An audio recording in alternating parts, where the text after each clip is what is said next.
All right, folks, today's topic, defamation claims and Lanham Act claims. I love these types of cases. When I'm on the plaintiff side, these are some of my favorite claims to run, and I'm going to tell you why. Let's start with defamation, okay?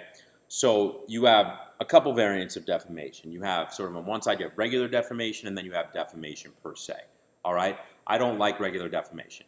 Why not? Regular defamation, you have to prove your damages. You don't get any presumption that you have been damaged. It's much more difficult to prove damages in a regular defamation case than it is to prove them in a defamation per se case. What's a defamation per se case look like? Well, anything that imputes to the person something that is by its very nature harmful to that person's reputation, right? So I'll give you a couple really good examples, okay? One, saying a doctor throws a knife at somebody or threw a knife at a patient.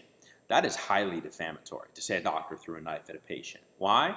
Because he's a doctor. He's supposed to have ordinary skill and capability and discipline and safety and security and the Hippocratic Oath. And here you are saying he's throwing knives at patients. That's highly defamatory. That's defamation per se, and you get a certain presumption of damages there. What else? Saying a minister's wife is having an affair with somebody. That, highly defamatory. Saying somebody stole a bunch of money from a company, highly defamatory, right?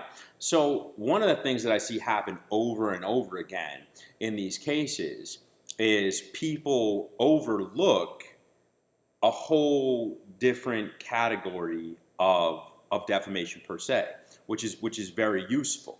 Particularly in sort of the current market conditions in America 2019. And that category is imputing to somebody conduct that is inconsistent with their professional obligations, right? So saying something about a person that portrays them in a negative light vis-a-vis their job, their profession, their livelihood, etc. Where do I see this come up all the time? Well, all paths lead to Rome, folks. I see this come up in the non-compete context, okay? So let's get back into non-compete law for a second because it's so fascinating. One of the things I see all the time is I don't just see cease and desist letters, okay, where the company sends a cease and desist letter and says, Joe Smith just left the company. He's under a non-compete agreement. You hired him. You need to fire him immediately, or we're going to sue you, and we're going to do very bad things to you. And we have super powerful big law lawyers who charge lots of money, and you are so going to be sued, and they're going to come after you. So you better govern yourself accordingly, right? They send that letter to Joe Smith and to his new company, but they don't stop there, right? I've been involved in a number of cases where the company or the plaintiff or the employer, the ex-employer in fact, sends letters to customers, to clients, to other people in the industry. And they basically say, hey, Joe has a non-compete agreement with us, FYI, he stole a bunch of our information, he stole our trade secrets, he's trying to raid the company, he's engaged in illegal competition, he's going to be buried in legal fees, we're going to get an injunction against him, so you want to stay away from him because he's like completely a thief and he's doing all kinds of illegal stuff, but also you probably want to stay away from him because if you get involved with him, you might have to get dragged into a lawsuit. Bananas, people. Bananas, okay? One, it's bananas from a sort of business standpoint, right? Like, why would you send your clients or customers this sort of letter which contains a thinly veiled threat of, hey, wink, wink, nod, nod, don't get involved with Joe because, then, we could drag you into this case. You want to just keep doing business with us. What kind of relationship building, maintenance, development is that? What kind of goodwill is that? None.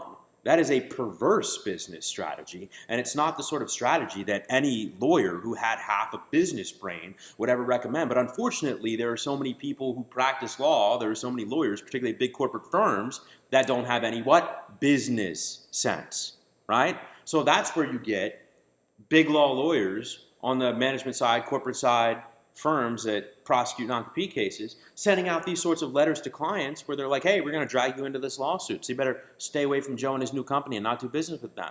And then you're going to go into court? You're going to go into court after sending that sort of a letter?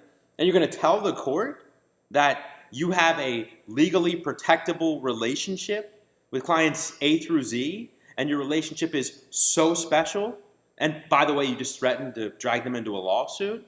Nonsense. Nonsense.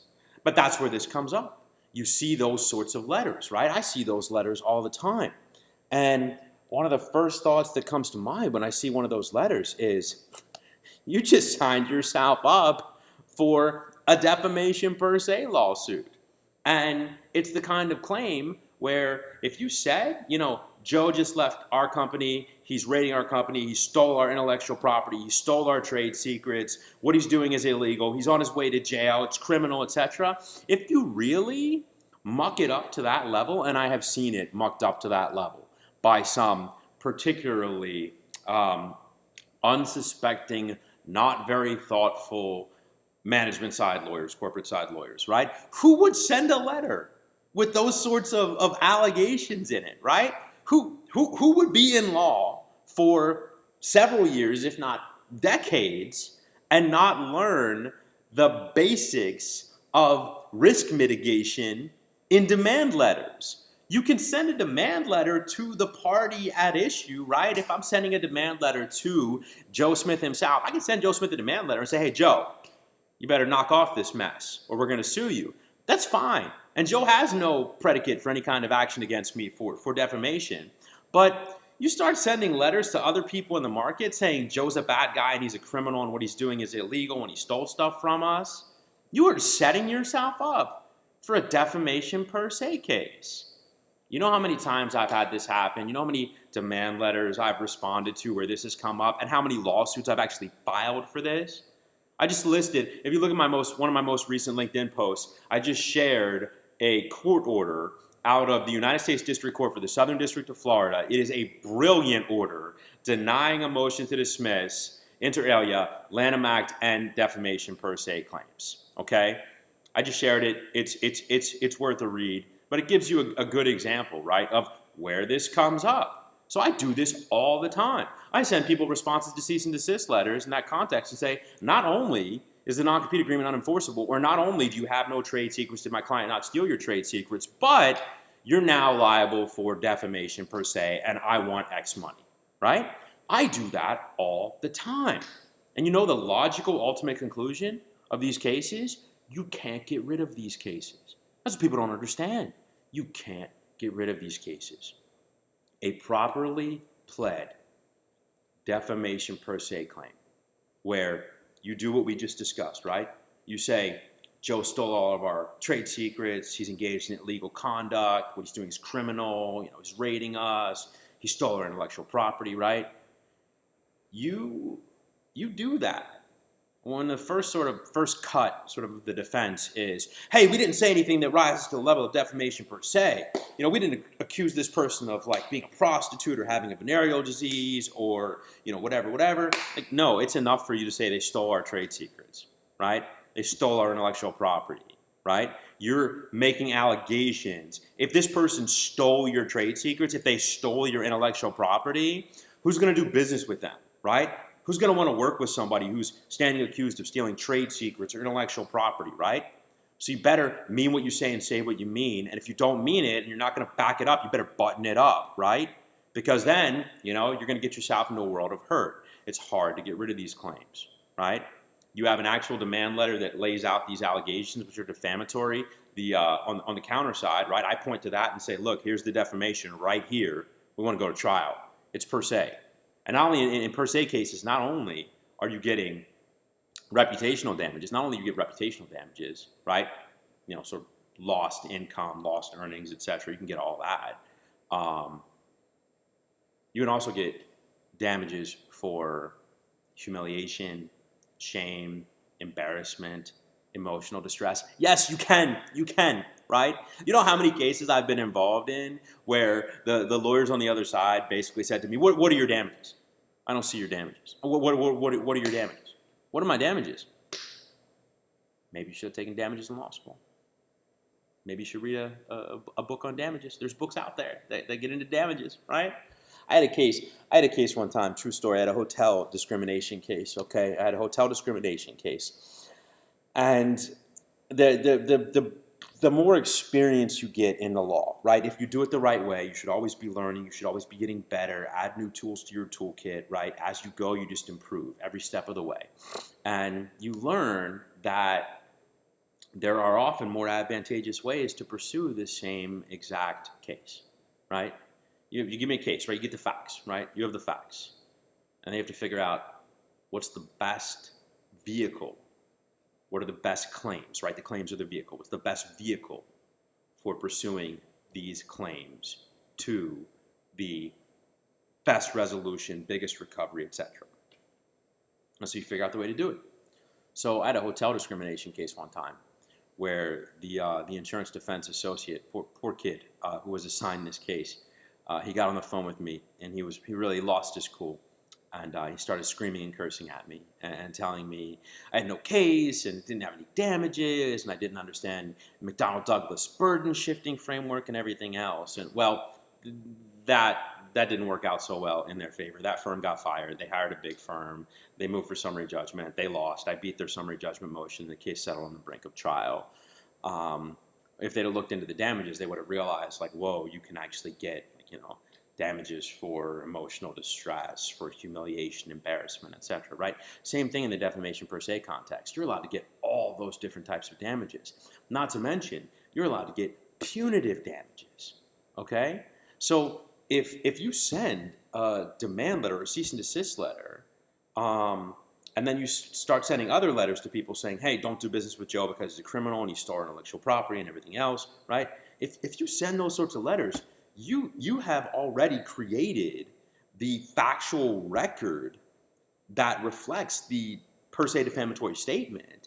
And that is really all the evidence, that's really all the evidence a person needs to get past summary judgment, right? They bring in a couple witnesses who say, yeah, we wanted to do business with Joe and his new company, but when we got this letter from his old employer that said he was a criminal and he'd stolen trade secrets and stolen intellectual property, we had to stay away from him, right? You get that right there, trial.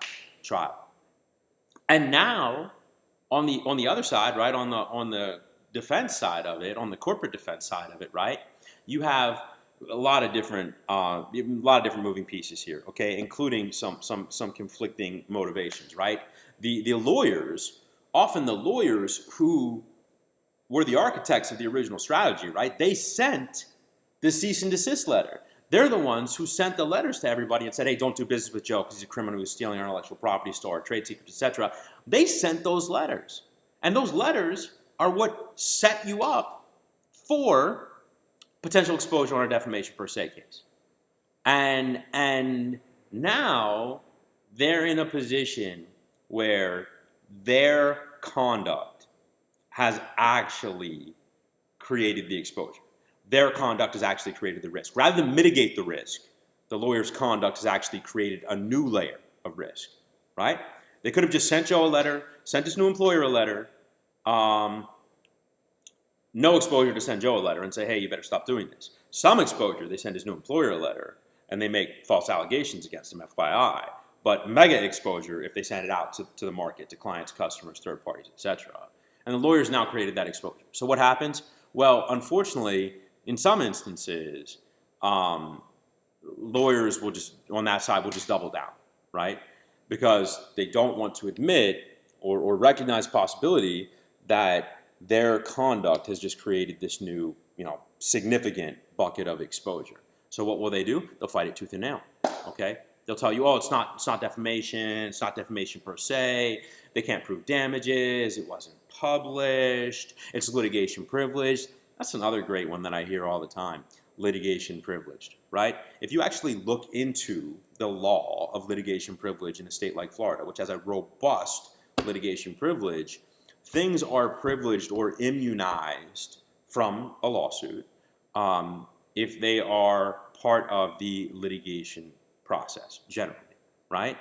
Sending letters to third parties, customers, clients, third parties in the marketplace that say, hey, Joe's a bad guy and you better not do business with him because he's a thief, that's not part of the litigation process. But I've seen people raise that argument all the time, right?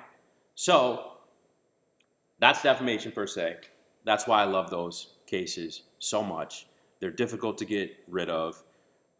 Once you've set the predicate, once you've got that foundation, once you've got that sort of letter with the actual defamatory statements, you get a couple clients in the mix who are like, yeah, we were afraid to do business with him because of this, smeared his reputation. We thought we might have exposure if we did business with him. We thought he was a thief. We were uncertain. We were hesitant, changed our mind about him.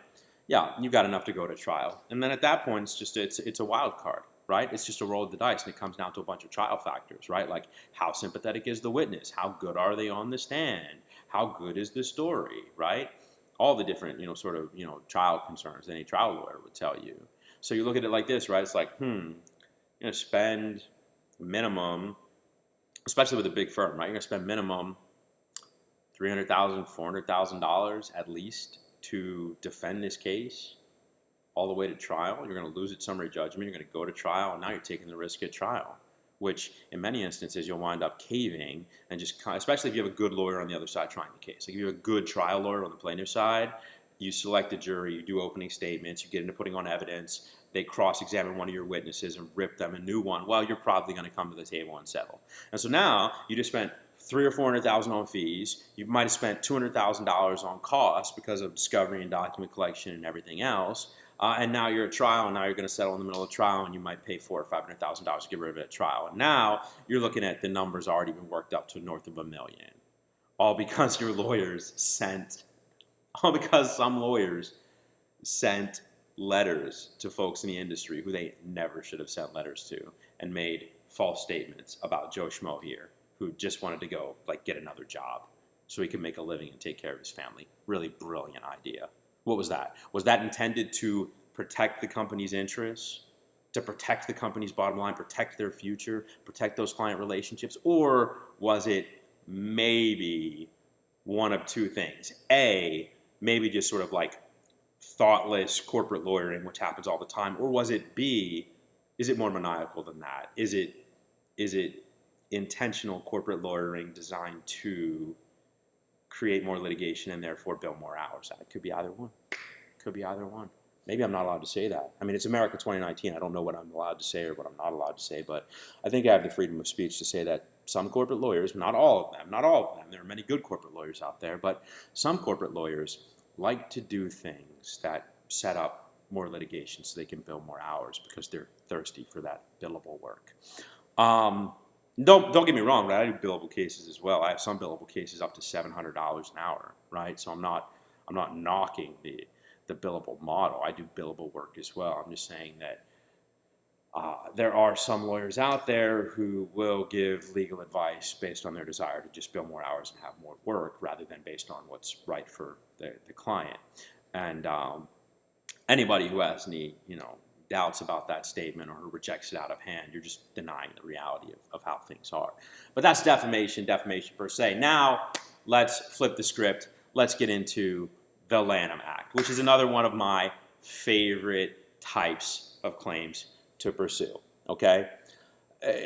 Many lawyers, corporate lawyers particularly, right, linger under the false impression that the Lanham Act only relates to trademark, right?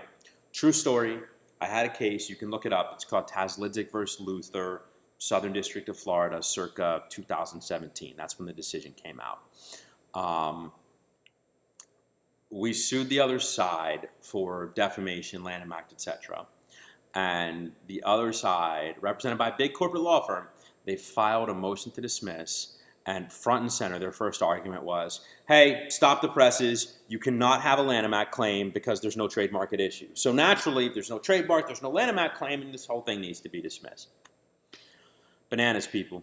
Absolute and utter bananas. The Lanham Act goes far beyond just trademark, okay? The Lanham Act gives folks in the market standing, competitors, people who are sort of in the zone of interest. It gives them standing to pursue claims for false advertising. False advertising has nothing to do with trademark. I'm not talking about falsely holding out that you're associated with the brand or false designation of origin or any of that stuff. I'm talking about false advertising. I've given examples many, many times, and one of the examples I always go back to is if there's a company that's called Sam's Grass-Fed Beef, right? And he's like, our beef is 100% grass-raised, grass-fed, and grass-finished. Yep, when you buy our beef from Sam's, you're getting the best quality grass-fed beef anywhere around, right? Turns out Sam's beef is not grass-fed, it's just corn-fed. He sells it as grass-fed because he can sell it for way more money. It's all a lie, it's all a scam. That's false advertising. If I'm a competing company in the same market as Sam's, and I really do sell grass-fed beef, believe it or not, even though he's not making the statement about my product, he's making a statement about his product, I still have standing to sue him. That's how broad standing is. That's how broad your framework is on a Lanham Act case.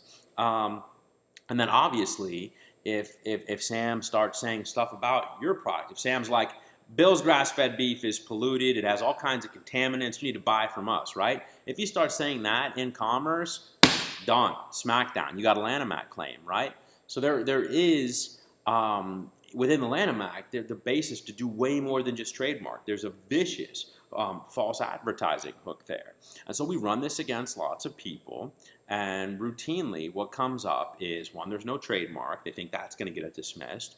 Or two, they say it was not broadly enough disseminated, right? They basically treat it like it needs to be a newspaper advertisement or a TV commercial in order for you to get standing under the Lanham Act, and that's not so. Okay? One of the areas where we have this fight all the time is over cease and desist letters. And not just cease and desist letters, but letters of the type that we were just discussing in defamation per se, right? The letters that they send out that say, hey, don't do business with Joe, he's a criminal, he stole our intellectual property, he stole our trade secrets, there's a criminal investigation right now, he's a bad guy, you can't trust him, right? They send those letters to 50 people, 50 of the biggest clients at issue.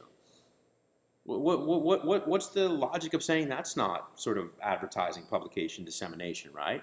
But as you can expect, corporate defendants and their lawyers always want to have that fight. Now that's a fight where I understand them having that fight where, yeah, they take their shot. For them to say, oh, there's no trademark here, that's just a waste of time and money. It's ridiculous. That argument is a non-starter. But if they want to have the fight over it's not, disseminated enough, I understand having that fight because there are a number of cases that make that standard more rigorous. But I think the cases that get it right recognize that no, it doesn't have to be published in a newspaper or broadcast on TV in order for it to be broadly disseminated enough. The real question is, what's the market? What are the market realities? What's the market actually look like, and what are the real ramifications and effects? And that brings us to sort of an ancillary point, which I didn't intend to get into, but I will make this point because it is so pertinent to this area of law broadly, right? One of the principles that I see come up time and time again that I'm on, that I agree with, is market realities, okay? And that's one of the reasons why in today's world I have such a huge problem with employee non-compete agreements. You have companies going out there and saying, oh, he has access to all of our secret information, and their secret information is available on Google in like 5 minutes worth of research, right? Or they say, oh, he has access to all of our customers. He knows our customer list. And your customer list is big pharmaceutical companies that anybody can get in contact with. Again, all you have to do is go on Google or open up the phone book or a directory or database. Anybody can get it. There's nothing protectable or special about your customers. They do business with all kinds of other vendors. There's nothing protectable or proprietary there. Market realities, right?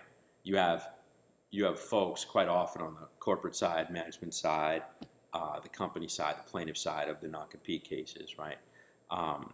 You have companies that are always lying about the market realities, right? They're trying to pretend that, they have this secret sauce proprietary information, or that they have these special protectable customer relationships. What they're doing is really just nakedly trying to restrain trade, right? They're just trying to prevent ordinary competition to get a leg up in the market, right? Which is absurd and, should always be considered violative of antitrust laws, but it's not, and there's a lot of bad law out there on that I've been working to change and to reverse for the last decade or so. But they also lie about market realities in this context, right? On one hand, they're lying about market realities in the non-compete context, acting like they have secret sauce that nobody else can get access to, and that their customer relationships are so protectable.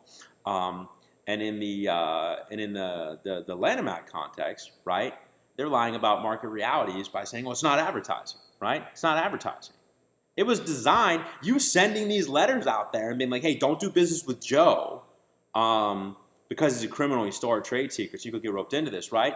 You were sending that for two purposes, right? The first purpose was to make sure the business didn't go over to Joe's new company, right?